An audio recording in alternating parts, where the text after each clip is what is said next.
Here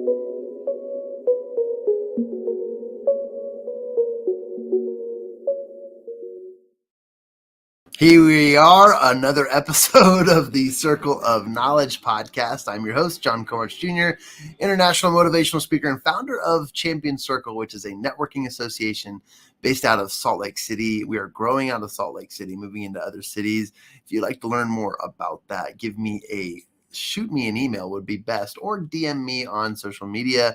As we expand into other markets, we look forward to teaching people through personal development, self-development, and the ways of mastermind methodologies. We love to connect in different ways.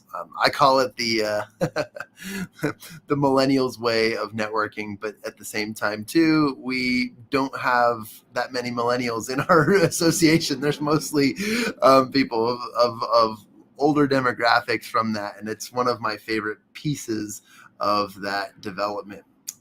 Let me a second.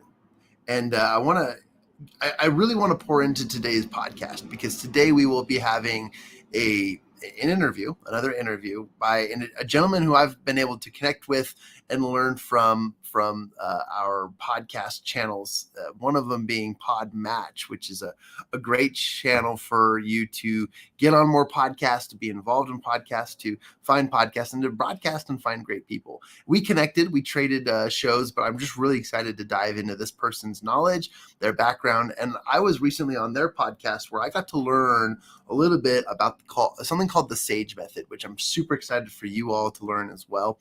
And before we get into that, let me pull up a formal bio, because I really want to give this person the justice that they deserve. This is an opportunity for me to interview Kyle Gillette.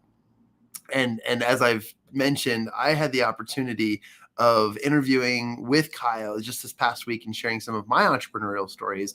But I want you guys to get to know Kyle, because he is an ICF-certified coach. He's a behavioral analyst and a creator of the SAGE mindset framework.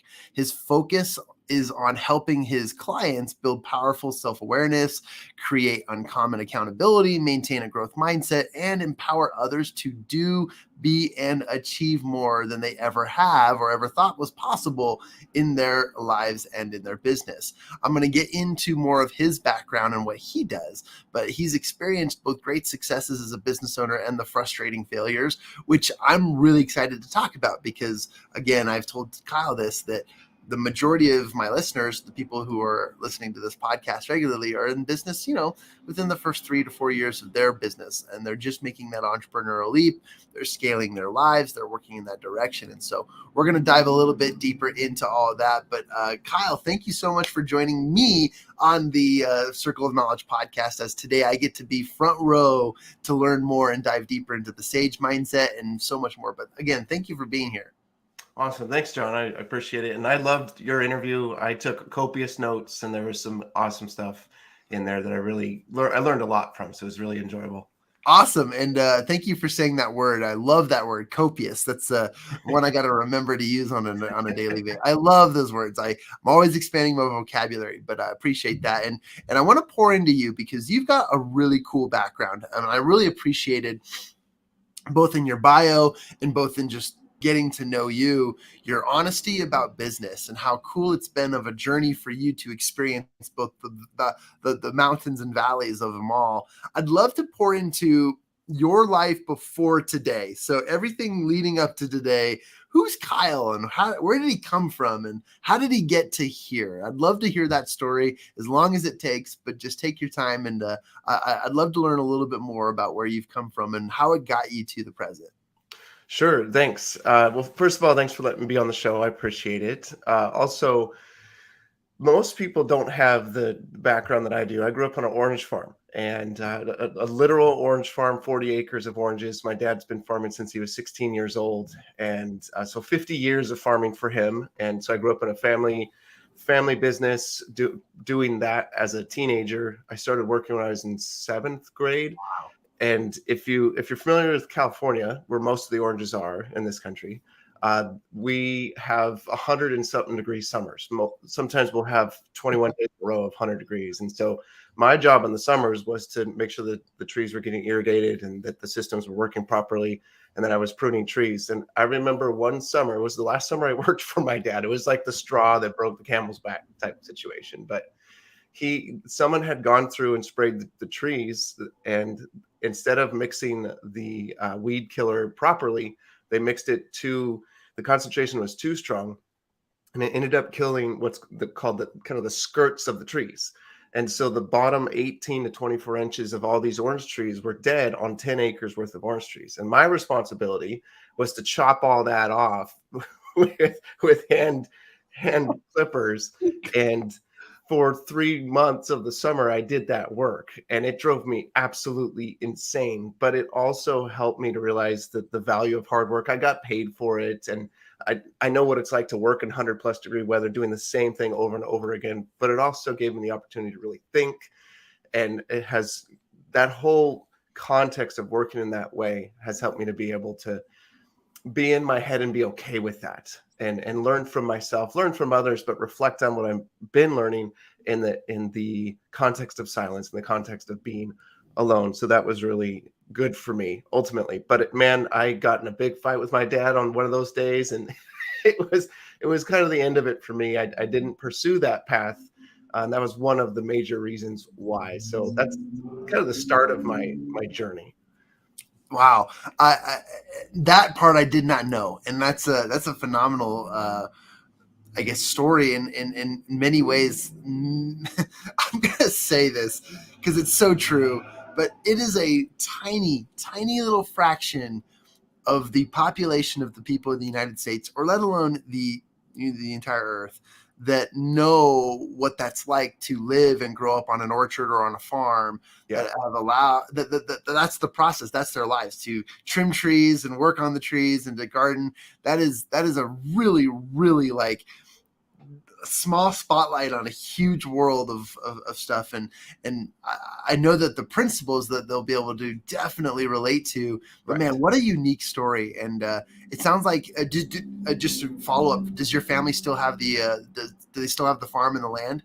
Oh yeah. My dad owns 300 something acres, and they farm over 3,000 acres between him and my uncle and some other farmers as well. So they've been building it since, he was in his kind of mid-20s.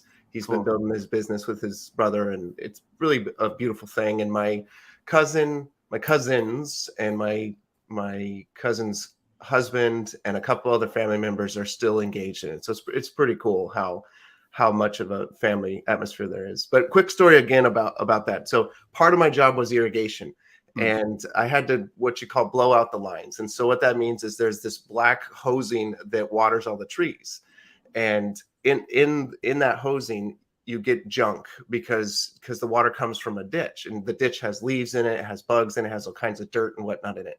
But when I was young, I hadn't done that work yet, and so I'd be biking around with my buddies around the property, and we would pop open those hoses as the water's flowing and drink the water. And so when I was in my teens, I was responsible to clean them out, and it dawned on me that I was drinking this nasty ditch water since I was like 6 or 7 years old. That explains a lot, Cotton. No, Exactly.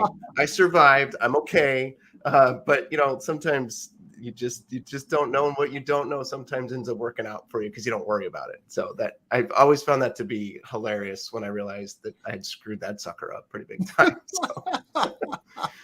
That's fantastic. I mean, we learn our lessons in the most interesting ways, but you know what? You've probably got the strongest immune system out of all of us. So Yeah, well, I was sick though, so I was recently sick. Unfortunately, that's why I'm a little nasally. But yeah, so after high school, I went to Cal Poly. I had a big Cal Poly sweatshirt on this morning, and I decided not to put it on display. Oh, you could have. But that's where I went, and I was a kinesiology major, which is exercise science with the goal to become a physical therapist. And I had this fantastic internship in Sacramento it was actually a little tiny town called Newcastle. And unfortunately, I can't remember the doctor's name, but amazing guy, does really phenomenal work. But I realized that wasn't for me either. And so that was my junior year of college, or junior summer, you could say. And after that, my senior year, I was behind in school by several units. Wow. And I didn't realize it that I was behind. And so my last quarter, I had to make up an extra 6 units of school or class. I mean, and I was not a very good student in terms of, I didn't just get it. Some people just get it. They get A's and it's not hard. That wasn't me. I studied 40 plus hours a week. And I was that guy that did school full time in terms of study. And at the time I was, let's see, 30, is that right? Yeah. 30 pounds overweight. Wow. I was, talking on the phone with my parents at just in my apartment.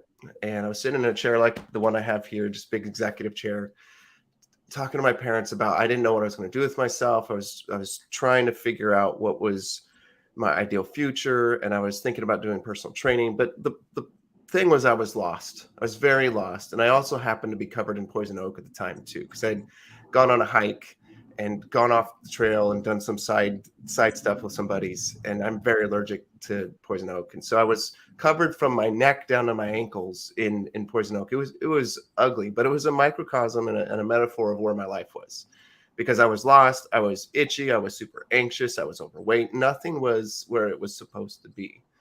But fortunately, I was exactly where I was supposed to be, because at that time, I had returned from a spring break trip to India. And a buddy of mine had gone on it, and he said that he had this job opportunity for me at a men's mentoring program. And I said, yes, I want to be a part of this thing.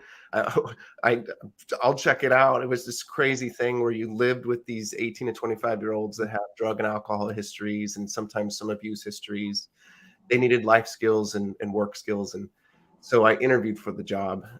There's a story behind that I could share, but that was the opening that really started this path to the Sage mindset that I'm doing now.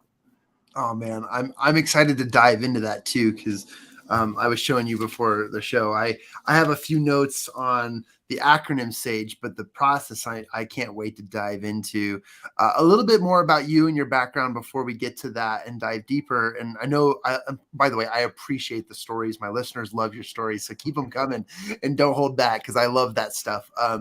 You mentioned that you've been. Here's my fascination. One, you've got a pretty successful family business, and yet Kyle has interests of his own, and he's off in the world going to Cal Poly and learning kinesiology and probably a little bit of psychology as well, a little mindset stuff behind that.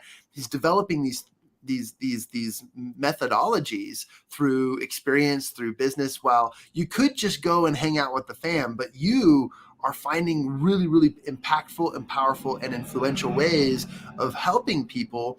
And you're doing it by one, experience, by two, a desire to serve and help other people, which is evident in your stories and who you are, and you're helping with people and friends. And so I'm excited to get into that part about you too. But you mentioned a bunch of failures or a bunch of, big pieces. I mean, you've dabbled in HR, you've dabbled in a few other industries, but as far as all the businesses that you've been a part of, how did those lead to your self-development and coaching that you're working on right now? Yeah. So with the Alpha Academy was the program that I was invited to from my friend John. And the story there is, again, I was a wreck in life, but I was going into a situation where these other folks were lost in life too. And so I came in as this wet behind the ears, naive, idealistic guy that I knew I didn't have it figured out. So it was terrifying that I'm supposed to come in here and help these guys figure it out, even though I don't have it figured out. So it was this crucible of training and opportunity to learn for myself. But the best way to learn, obviously, is to teach. And so I was forced to teach for this blitz of a year-long live-in situation with these guys. And they were rough around the edges. I'm still in contact with them. I fell in love with these guys. They're amazing people. But man, was it terrifying to be a 22-year-old coming into these guys' lives, and I'm a nobody. But the backstory on how I got into that program is really interesting, because I remember driving onto the property, and it was a really amazing property because it was kind of like where I grew up, 40 acres, wide open expanse. But when you drive onto the property, you go down this long driveway, and then you take a right over a bridge, and this bridge goes over this beautiful creek. And then oddly, you look to your right and there's this chain link fence with a bunch of dogs barking at you. And so I drive onto this property and like, what's going on here? And then you keep driving on your right. There's this idyllic white farmhouse built in 1885 with this beautiful green lawn and an American flag standing up with this walkway up to this front door. And then behind you are 2 dairy barns. And I'm like, this place is crazy. And then off to the distance is another set of chain link fence with a bunch of barking dogs and many houses, like 8x8 houses. And I'm like, what is this place? So I get out and I walk walk up to the farmhouse door and knock on it, and I get welcomed in. I do my interview, and at the end of the interview, the executive director and the president asked me a question. They said, "Do you want the job?"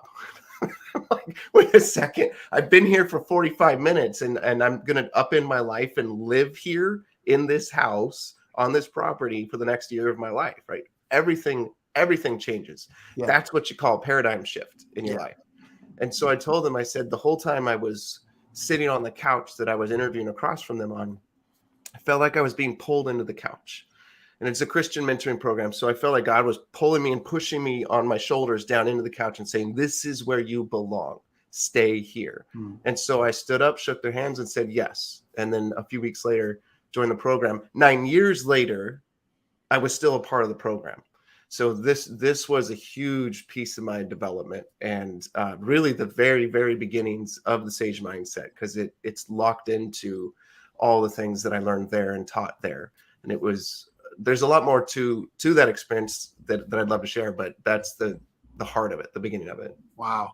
And I'd love to dive a little bit deeper into that, but yeah, definitely, truly an amazing, we'll call it journey and the development of that process. And before we get into that, because I really, really just want to understand that more. It's really cool. And by the way, you're a great storyteller. I love the details, and I love the painting the picture for us so that we kind of get to see it from your perspective. Very, very well done.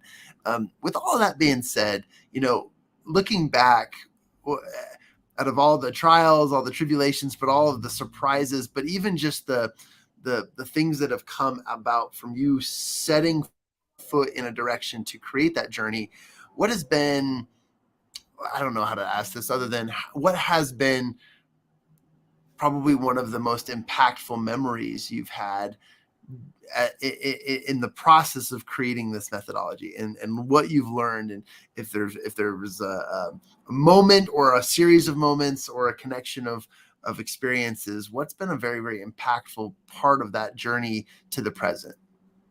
Yeah, I think there's been 3 catalytic events. Well, 1 person and 2 catalytic events. So the person is Jack, who's the president of Alpha, still is, and he's a serial entrepreneur. I think I asked him one day, I said, how many businesses have you owned, Jack? And he said 30.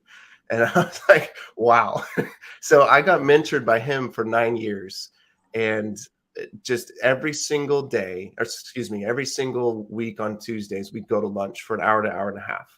And we'd meet to discuss the students, which were the guys that lived in the program, or we discussed the pet resort, which was why there was a chain link fence with dog barking in it, because that's how the program was supported. And I ran that for a little while. Or we discussed the overall program. And for 9 years, that was the flow. Every single week, I got to meet with him and get mentored. It was absolutely amazing. So for me, I had all that training. I mean, you talk about a master's degree in business because of that crucible of training from him, because not only did we meet for lunch, but then I had to implement it, and he was my boss. So I had to make sure that I was actually implementing what we talked about, because he was over my shoulder supporting me in it, but also being like, hey man, we talked about this. Are you going to do it? Did you do it? And then he always trusted me with doing it, but also going my own path and creating my own way in the process. So I had the freedom, but I also had the training at the same time. So he was absolutely huge. The example of my father as the entrepreneur and the hardworking ethic and everything that came with that, then he was my spiritual father and my kind of grandfather as it relates to mentorship. And then I remember what was the year? Let's see, it was 2000. Gosh, I think it was 2006. Wow. I had a Harley Sportster. And for the Harley fans out there, you're probably making fun of me or think that I'm a goober because I'm riding a Sportster. But I was riding a Sportster, and I was my 3rd motorcycle. And so I was up leveling my game. But there was this development in the area. And the area is San Luis Obispo. I forgot to mention that, but we were in San Luis Obispo, which is right on the coast of California, and you have a view of the Pacific Ocean in this area that I was riding in. and it was a new development where the asphalt road was perfect. No houses were in yet. It was just this perfect road so that all the construction can happen. But it was odd because you had this nice road, but then it had curbs, like you have sidewalk curbs, but the road had its own curbs too. And so there was these 4-inch raised bumps all along the way. That'll matter in a minute here. But anyway, so I'm cruising through this area and I get to the top of the hilly housing area and I look over and I'm looking over and out over the Pacific Ocean. It's, it's gorgeous. And I'm like, oh my gosh, I live here. This is amazing. I was this close to getting engaged that time in my life. So I went from being that dumpster fire, sitting in that chair, covered in poison oak, lost in life, to now I'm running a pet resort. I've got a great boss. I'm almost engaged. Like, life is amazing. So then I start heading down the hill and going way too fast in a residential area, really, because the streets are residential. I'm going 50 plus miles an hour.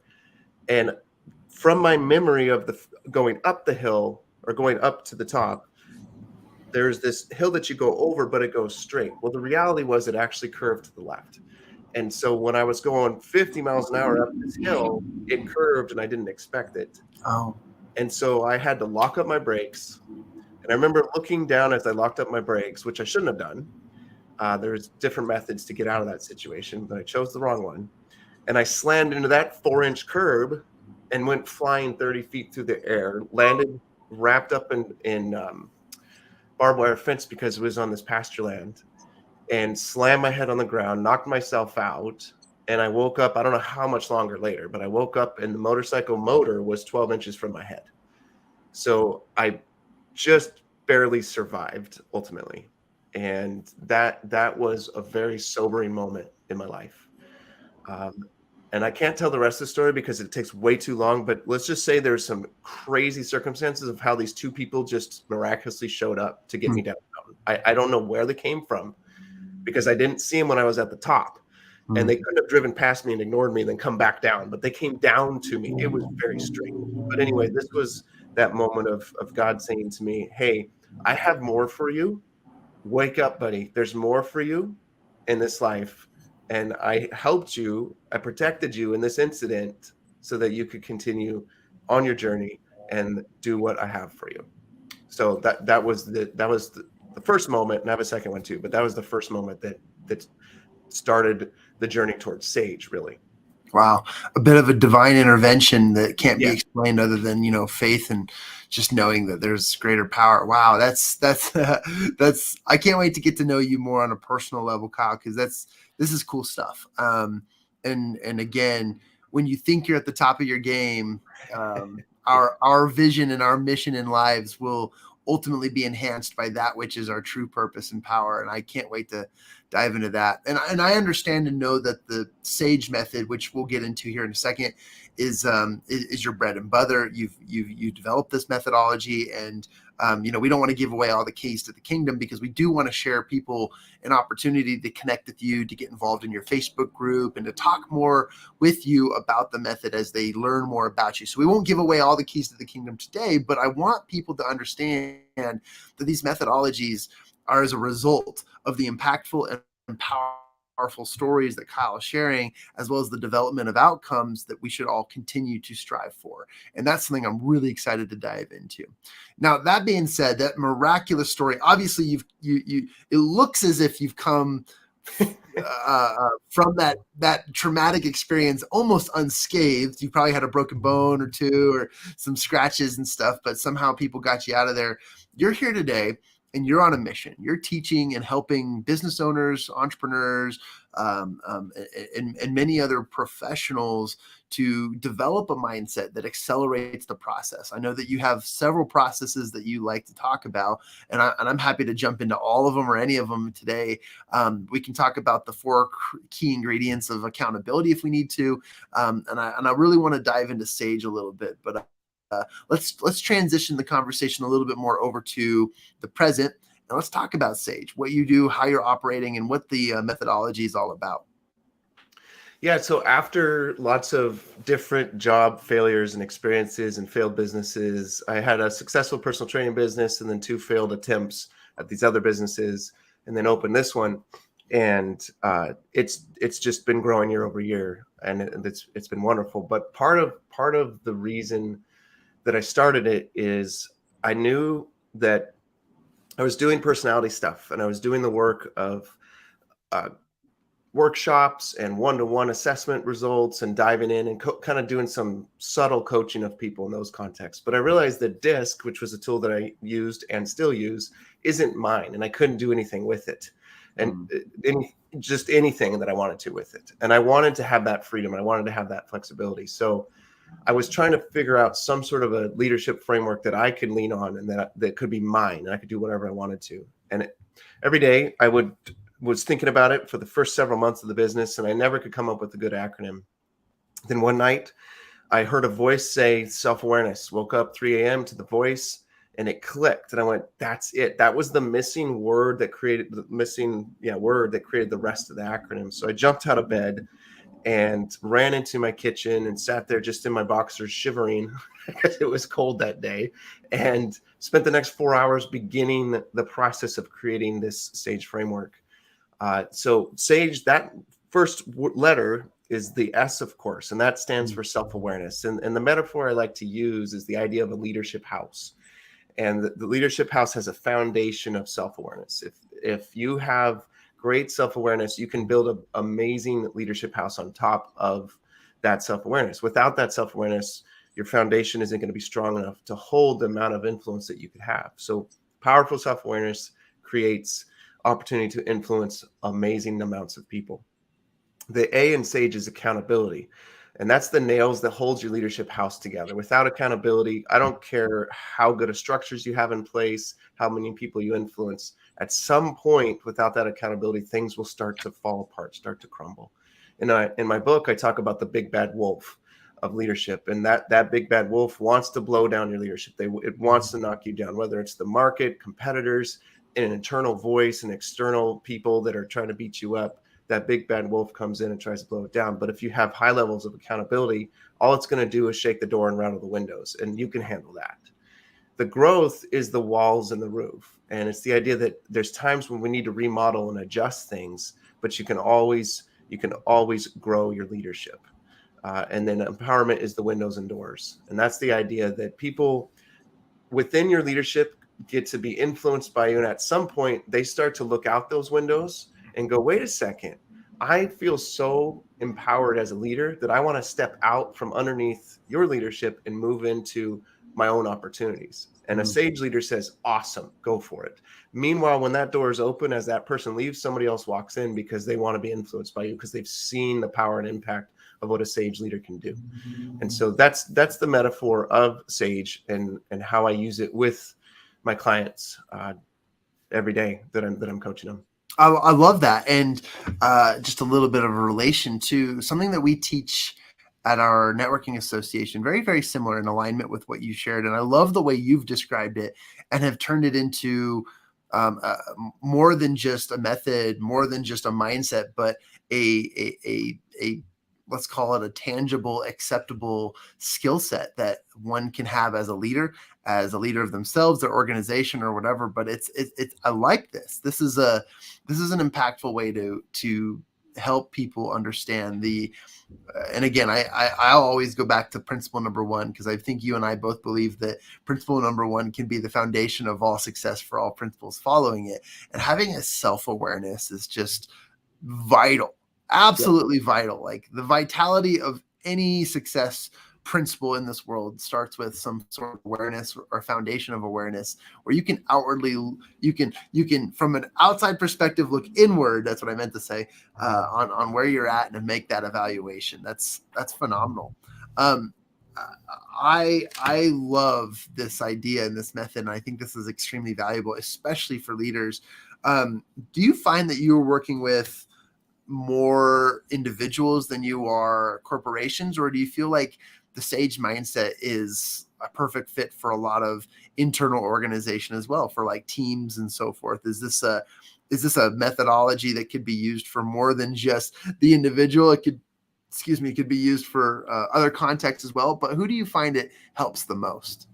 Yeah, SAGE is very unique in its application, but it also can be generic. And I know it's a very cop-out answer, but the short No, of I it like is, because self-awareness is a unique thing, accountability is a unique thing. Growth isn't quite as unique because there's all kinds of different methods for growth, but to create the accountability that works for you and works for me is going to be different. To create the self-awareness that works for me and works for you will be different. Growth and empowerment, they have a lot of things that are in common in terms of working with groups of people or one-to-one.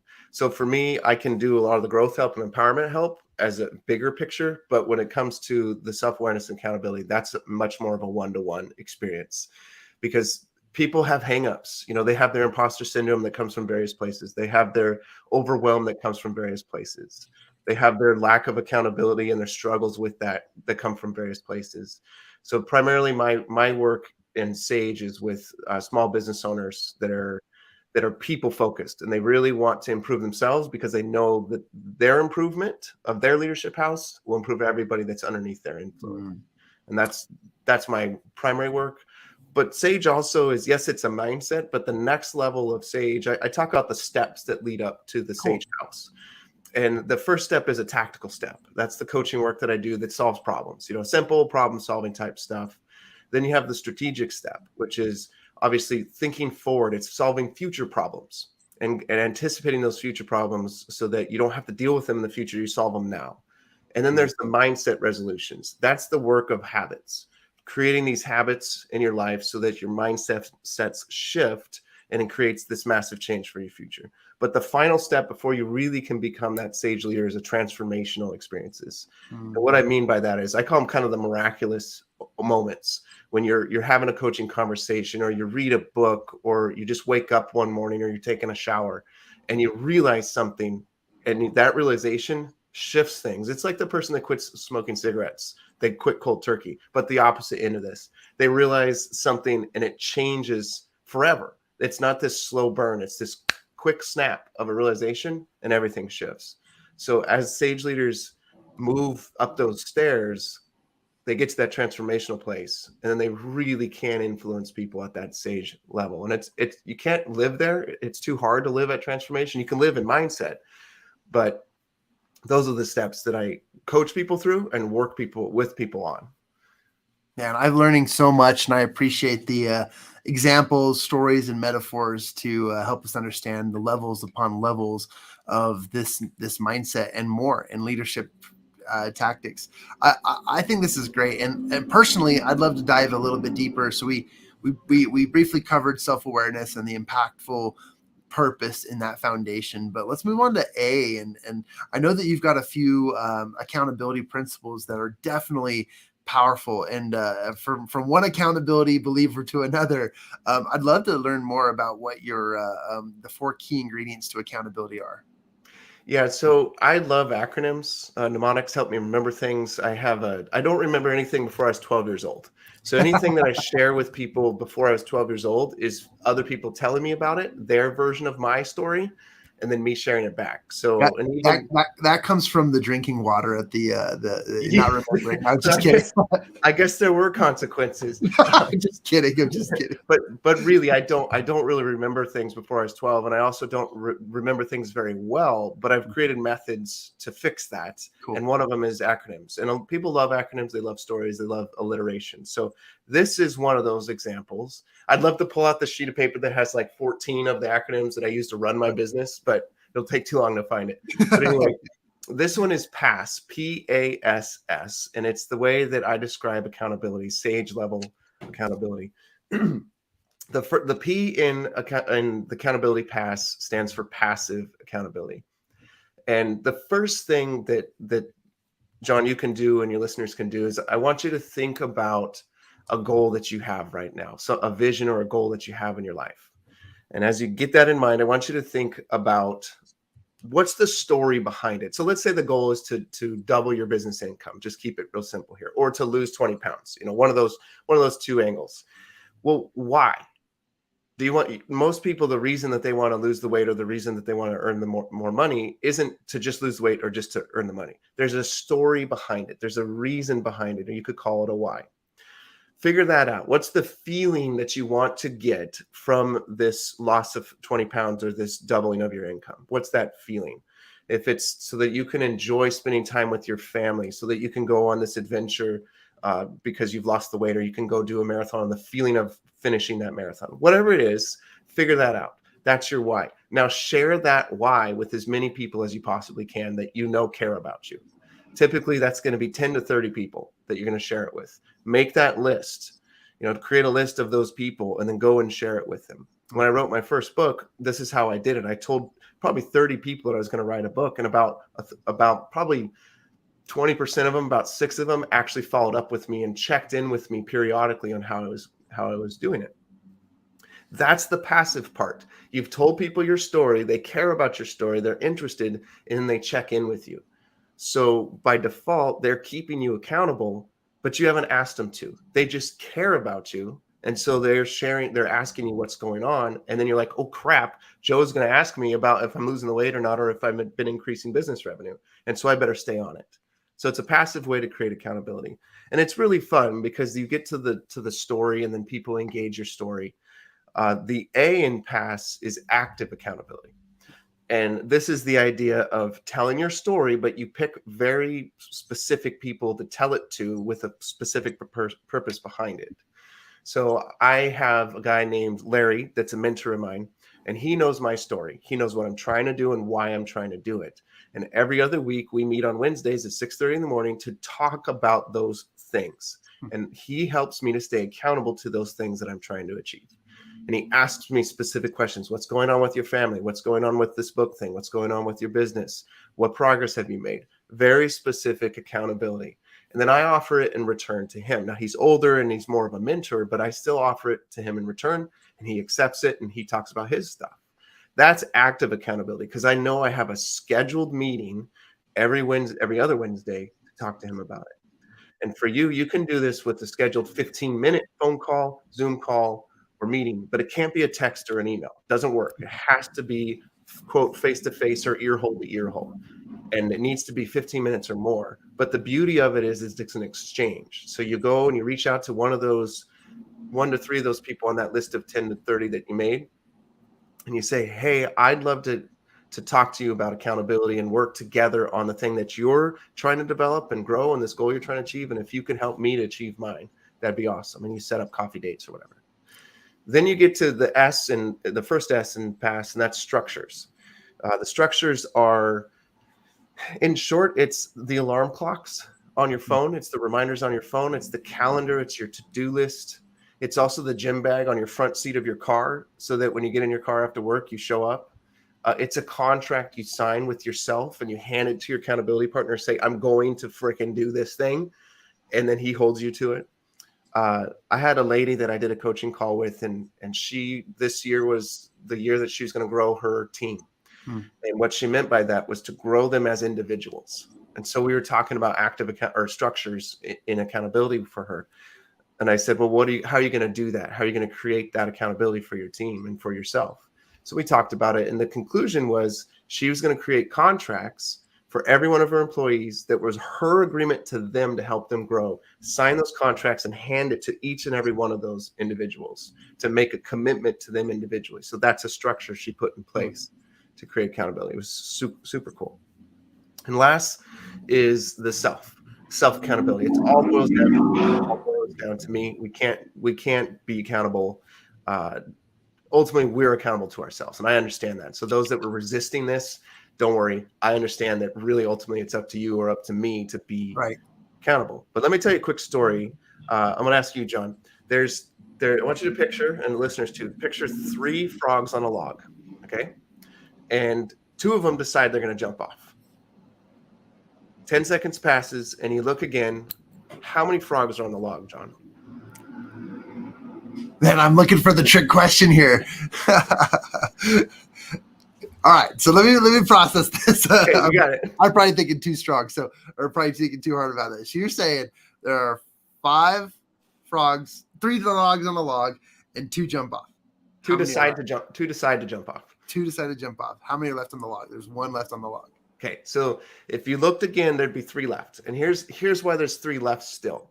Because there's a difference between deciding and committing. Mm. And the frogs decided they were going to do it, but they didn't commit to doing it. So decision is a step towards commitment. We need to decide for sure. But you can decide to achieve a goal, and that's only 10% of the process. There's all kinds of stats behind this, but it'll take too long to get there. I like So it's 10%. But when you commit, now you're actually leaning into this accountability piece with yourself, and then you can tie the other parts of the past in it. And it's the idea of, if you watched the Olympics recently, or if you've ever watched somebody go off a jump, they go into that really deep dip where they're going so fast that no matter what they do, even if they try to stop, they're either going to flail off and crash, or they can jump off and land, and it'll be a beautiful result.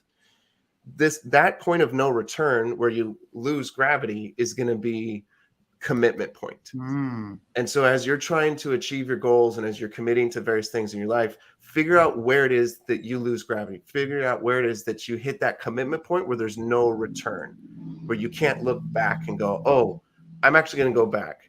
When I quit my job from my 2.5-year HR job, and I started this business, I realized that I will never be employable again.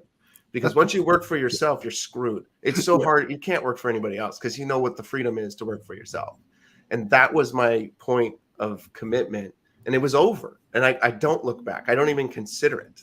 And so what is that for you when you think about this goal that you started with when we started talking about that accountability pass? And then I appreciate you using me as an example, because I'm probably the best person to use as this example to learn this. But I love that. That is really cool, and I love the acronym. It makes sense. It actually, for me too, the pass actually related a lot to Sage with the house example and the metaphor and how it came to pass. There you go. So it's definitely, man, it's so applicable and such an interesting process, because there really are so many elements to accountability, and ultimately, when it comes to somebody's ultimate desire, there's something that I teach, but I love the fact that there's an angle to each thing, and the types of recognition and the types of outcomes that come from the accountability, from passive to active, all the way down to the self. Oh man, I love this. This is really, really interesting. Thank you for sharing all of that. And I guess it's hard for me to ask the question, what nuggets of knowledge can we share today? Because we dove into some really great stuff. Yeah. And I know that, Kyle, we're only touching the surface because of time, and also because of just other things we got going on. But I know that there's so much more to this. I'd love to send people your way. I'd love to send people your way to learn more, to connect. And so I know that you have a Facebook group. Could you tell us a little bit about the Sage Mindset Facebook group that you have? Yeah, so there's a group of people that have the idea of the importance of being sage leaders. And we're in this group together, and we discuss things. We talk about what it is to be a sage leader. I put videos on there. I put audio on there. I put quotes. I put encouraging information on there, articles, whatnot, to help people. And then we interact on there as well to create opportunities to grow as individuals. So that's a great place to connect. If you want to connect with me on an individual level, you just go to sagemindset.com, and there's a way to just click and schedule a discover call with me.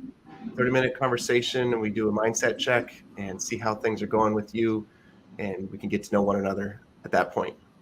I'll put that here in the chat section. You'll also find that in the show notes as well, but sagemindset.com. I'm looking forward to that. I love these groups. I love these educational circles, places where we can dive deeper and learn more about it, especially now that it's in my brain. Now that I know that this is a particular example methodology, I love learning about that process. Now, this might sound like we're backtracking, but it's connecting the dots for me. So I hope this connects the dots for my listeners. But you did mention that you have a free assessment. And I know that you have a little bit of background in DISC and learning about these types of assessments. What type of assessment is this one? And are you, can you tell us a little bit about that? Yeah, so I have something called a Sage Leadership Assessment. And one day I had this notion that I should create my own assessment. And then 7 months later, I finally got it together, because it took a long time to figure it out. And ultimately, it measures 24 different leadership behaviors. And you rate yourself on a scale of how frequently you do these behaviors, from rarely to almost always. And then you end up getting a Sage score, somewhere between 96 and usually 60 is the low end of it. So 60 to 96. And that then gives you a level of leadership. And the assessment then gives you a report that gives you a statement for every single answer you gave. It gives you a specific statement to your answer that helps you to develop in that particular behavior. It helps you think about it. Often there's a question in there for you to think about. And also, when people take the assessment, they get that report, but I also give them direct feedback myself, personal feedback on what the results mean for them and actions they can take from those results. So it's a catalyst to moving towards Sage leadership. And it's also a way for me to connect personally with the people that take the assessment. Wow, that's impressive. Now I can see why that process would. Apparently I zoomed in on. There we go. When you double tap your smart pad, it zooms in on something you're pointing at. So I lost you for a second. But interesting enough, and no wonder it took a few months to complete that, because that's a very, very in-depth way to evaluate the assessment. That's very impressive, Kyle. I'm blown away. One of these days I'll automate it. I'll pay for it to get automated so I don't have to move the statements in myself. That's true. But it allows me to touch each report very specifically and look at who this person is and how they're wired. And it gives me opportunity to really connect with them at a much deeper level. So it's not just some generic report that spits out some result. Right.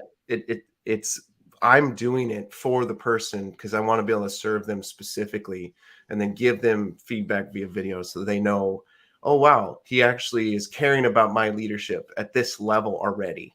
And it's free. You don't have to pay for it. I think in the future, I'm going to have to start charging for it. But for right now, it's free because I just want to be able to serve people and help them. Because here's what I haven't said yet. My mission in my life and in my business is to help business owners to shift their mindsets and habits so they can become the leaders they're meant to be. Wow. That's my mission. That's my goal in my business. And I want to do it with thousands of people. So I'm on my way, and it's one person at a time.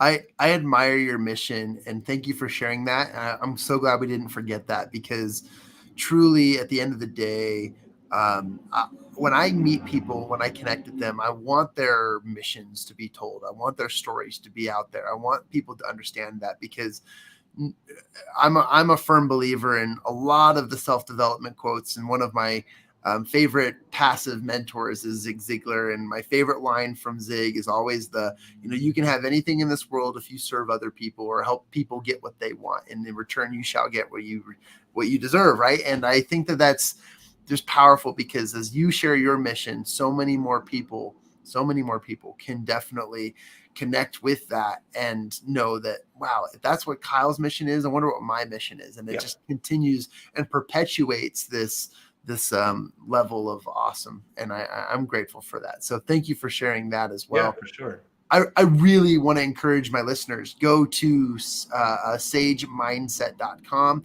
where you can connect with, take that assessment, learn more from Kyle, connect with him and learn as much as you can, because you might end up with an amazing coach. You might end up with a friend. You might end up with an epiphany, or what he shared earlier, the paradigm shift.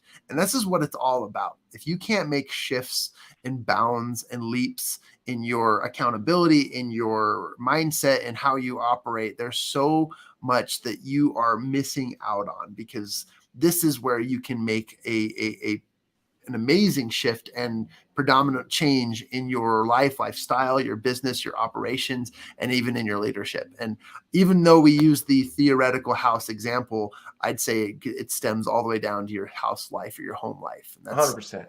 It's very impactful. Yep. Kyle, I want to pour into you more. I know we're short on time, but I want to just thank you for the knowledge, the insight, the impact you've shared with everybody. Other than getting to know you, other than connecting with you through your website and other things, what's a challenge that we could issue to our listeners today that they could take action on some of the knowledge and some of the mindset that we've talked about and dabbled in today? So many. I think the one that there was two that came to mind. And one is, if you don't know your values, start to work on those. If you don't, you know your values, you do, we all do, but a lot of people haven't elaborated on them or enumerated on them. They haven't really written them out. So I challenge and encourage anybody that doesn't have their values written down. I got my 6 over here on the wall so that I see them when I sit down, and I read them often. Actually, I review them actually every Saturday, but do that. And then the second, even more practical thing to do would be I want to challenge each of you to come up with 5 micro habits, 5 tiny little habits that will make a big difference for you. I was talking with a coaching client of mine, and he was having a hard time getting up early. And there was all kinds of reasons why, but the micro habit he developed was at night, what he did was he set his coffee pot to brew at, I think it was like 5:45 or something like that. So that when he wakes up at 6, the smell of coffee is in his house and it gets him up out of bed. Wow. Right? Because it's ready to go. There's no drudging through the house half asleep, messing with the coffee filter and doing all that crap. It's done. It's ready, and he can immediately grab it and drink and get going. So a little micro habit like that, figure out 5 of them, pick some areas of life or pick one area of life to focus on and lean into those little tiny habits. I mean, little. Just like I said, you set that timer on that coffee pot, and it can make a huge difference for you. So take the time to do that. I've got so many more ideas that I want to share right this moment, but we could stick with that one. Well, that just leaves it open so that we can do a part 2 to this, maybe even a part 3. So many more opportunities. And I like the simplicity and just the simple plans of action, because while there is so much action that we can take, just take one step. Just take one step in the right direction. And I highly recommend, if I were a doctor, I am prescribing to my listeners, go and contact Kyle, go to his website, go to sagemindset.com, join his Facebook group, learn as much as you can, because this is an impactful process that will truly find areas of your life that you can enhance, improve, and develop. And I'm a big fan of this Sage leadership and Sage mindset. And Kyle, I just want to thank you again for your time on the show, and thank you for pouring into these listeners the way you do. And thank you for the impactful stories. And I'm really grateful for your time, my friend. Yeah, you're welcome. And thank you, listeners. I appreciate it. Look forward to meeting some of you. With that being said, we want to thank Kyle for joining us on the Circle of Knowledge podcast today. As we bring this to a close, just remember that everything you need is within you now. You just need to take immediate action. So go out there, take the action necessary. And until next time, we'll see you on the Circle of Knowledge podcast. Take care, everybody.